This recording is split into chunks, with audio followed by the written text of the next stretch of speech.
خوش آمدید ہیں علم کا ساتھی میں، تعلیم کا آپ کا ہمسفر۔ یہ اے آئی سے تیار شدہ آڈیو ہے جہاں کبھی کبھار تلفظ کی چھوٹی موٹی غلطی ہو سکتی ہے، مگر مقصد صرف ایک ہے، علم کو آسان اور دلچسپ انداز میں آپ تک پہنچانا۔ تو چلیے سفر علم شروع کرتے ہیں۔ دوستو، آج کا پوڈ کاسٹ ایک بہت ہی ڈیپ سائنٹیفک اور سائیکولوجیکل بک پر مبنی ہے۔ کتاب کے ٹائٹل میں بے شک کچھ سخت الفاظ ہیں، لیکن آج کی ہماری ڈسکشن پیورلی ایجوکیشنل ہے، جس میں ہم سمجھیں گے کہ انسانی دماغ اور ہماری عادتیں ہزاروں سالوں کے ارتقاء ایوولوشن کے بعد کیسے بنی ہیں۔ تصور کریں کہ کسی کتابوں کی دکان میں کھڑے ہیں اور اچانک ایک کتاب پر نظر پڑتی ہے جس کا عنوان ہے sex, murder and the meaning of life. واقعی یہ نام سن کر تو لگتا ہے جیسے کسی تھرلر فلم کا ذکر ہو رہا ہو۔ بالکل، یعنی جنس، قتل اور زندگی کا مفہوم۔ اس کے مصنف ہیں ڈگلس ٹی کینرک، اور جب اس کا کھولتے ہیں تو اس کا نام ہے you me Charles Darwin and doctor saves. اچھا، یہ واقعی تھوڑا عجیب لگتا ہے، یعنی ڈارون کے ارتقائی نظریات اور بچوں کی کہانیاں لکھنے والے ڈاکٹر سیوس کا آپس میں آخر کیا تعلق ہو سکتا ہے؟ صحیح کہا آپ نے۔ ٹھیک ہے، ذرا اس بات کی تہہ تک پہنچتے ہیں۔ آج کے اس گہرے مطالعے کا مقصد ہی اس معمے کو حل کرنا ہے۔ ہم دیکھیں گے کہ ارتقائی حیاتیات اور یہ جو معاشرے کے پیچیدہ نظام ہیں، یہ ہمیں کیسے ایک لڑی میں پروتے ہیں۔ ہاں، اور یہ جڑاؤ اس سے کہیں زیادہ گہرا ہے جتنا عام طور پر لوگ سوچتے ہیں۔ یعنی جب ہم دنیا کو دیکھتے ہیں نا، تو ساری توجہ ظاہری اختلافات پر ہوتی ہے۔ صحیح، جیسے کوئی کسی پوش علاقے کا پروفیسر ہے اور کوئی کسی دور دراز گاؤں کا کسان۔ بالکل، کوئی کیا پہنتا ہے، کیا کھاتا ہے، اس کا خاندان کیسا ہے، ہم انہی چیزوں کی بنیاد پر لوگوں کو خانوں میں بانٹ دیتے ہیں۔ ہاں، یہ تو ہماری عادت ہے۔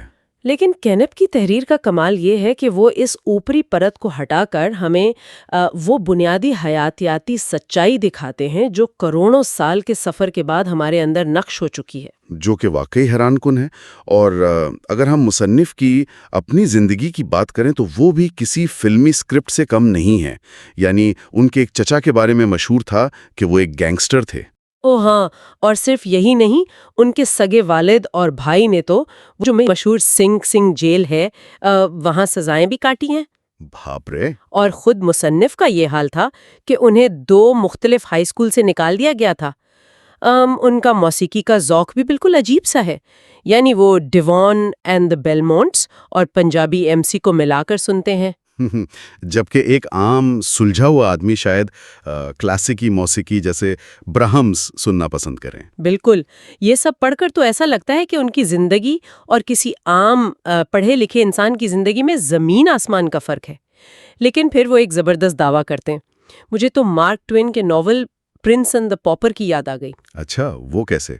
وہ کہتے ہیں کہ اگر ہم اپنی زندگیاں جادو کے ذریعے ایک دوسرے سے بدل لینا تو ان مخصوص حالات میں ہم بھی بالکل ویسا ہی رد عمل دیں گے جیسا دوسرا انسان دے رہا ہے۔ اگر ہم اسے وسیع تر تناظر میں دیکھیں تو ان کی بات میں وزن ہے۔ لیکن میرا یہاں ایک سوال ہے، کیا واقعی، یعنی ہم نے تو میلکم گلیڈویل کی مشہور کتاب بلنک میں پڑھا تھا کہ کسی چیز کا سرسری جائزہ یا پہلا تاثر بہت کچھ بتا دیتا ہے۔ کیا ہم واقعی صرف پہلے تاثر پر بھروسہ کر کے کسی کی فطرت جان سکتے ہیں؟ دیکھیں، یہ ایک بہت اہم سوال ہے، اور کینروک سختی سے گلیڈویل کی اس بلنک والی سوچ کی تردید کرتے ہیں، خاص طور پر جب بات انسان کے اندر کی گہرائی سمجھنے کی ہو۔ یعنی اوپر سے دیکھنا کافی نہیں ہے؟ بالکل نہیں۔ اگر کوئی اس کتاب کو بھی صرف سرسری نگاہ سے پڑھے تو اسے یہی لگے گا کہ یہ صرف ایک شخص کی عجیب و غریب کہانیاں ہیں یا جنس اور تشدد کا ذکر ہے۔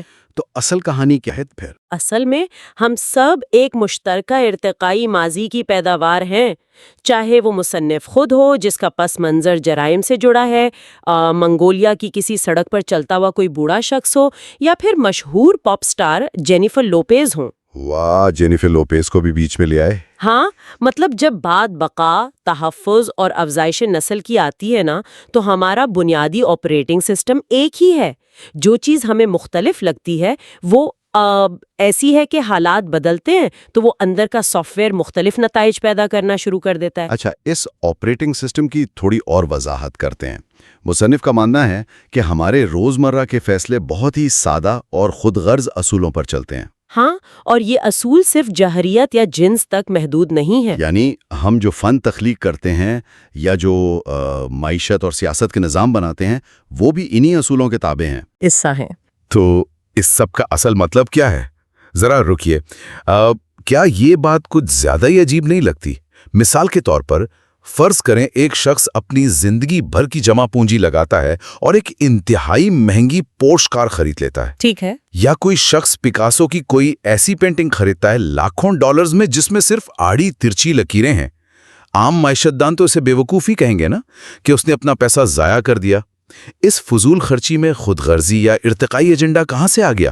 بظاہر یہ واقعی بے وقوفی لگتی ہے، لیکن یہاں جو بات سب سے حیران کن ہے وہ یہ ہے کہ ان بظاہر فضول فیصلوں کے پیچھے ایک انتہائی گہری معقولیت چھپی ہوتی ہے۔ گہری معقولیت؟ ہاں، اسی کو کینک نے ڈیپ ریشنالٹی کا نام دیا ہے۔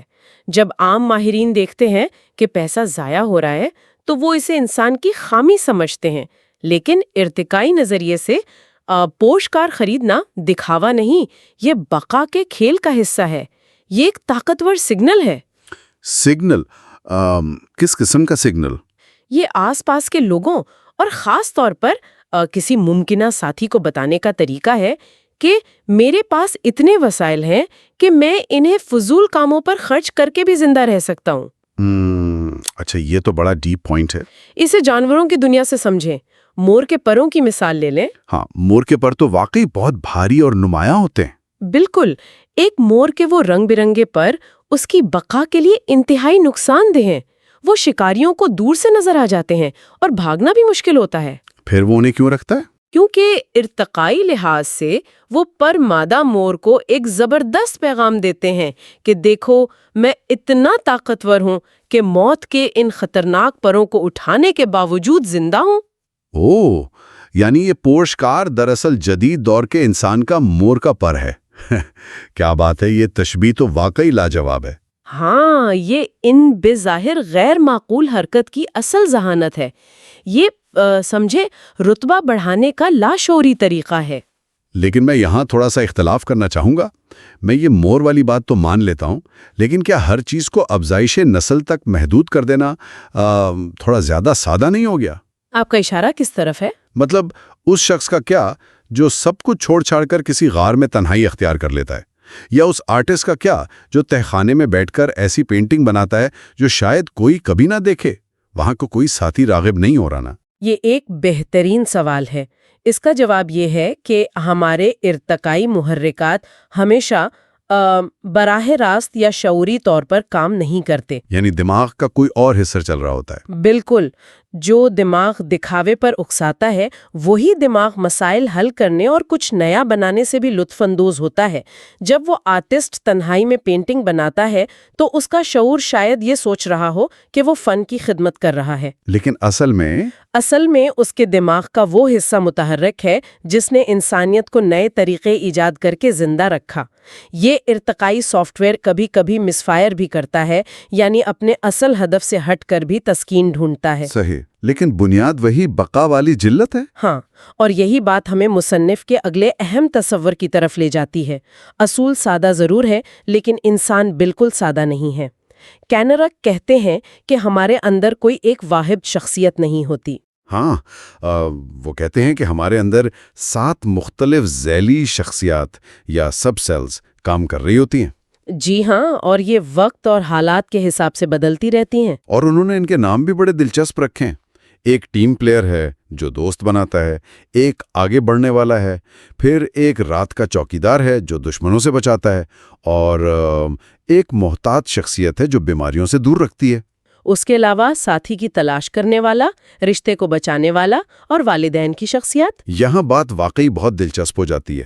مجھے تو یہ سب سن کر لگتا ہے جیسے دماغ میں کسی بڑی کمپنی کا ایک بورڈ روم موجود ہے اور وہاں 7 مختلف ڈائریکٹرز بیٹھے ہیں۔ یہ آپ نے بالکل صحیح مثال دی۔ یعنی فرض کریں آپ دفتر میں ہیں اور باس سے پروموشن مانگنی ہے،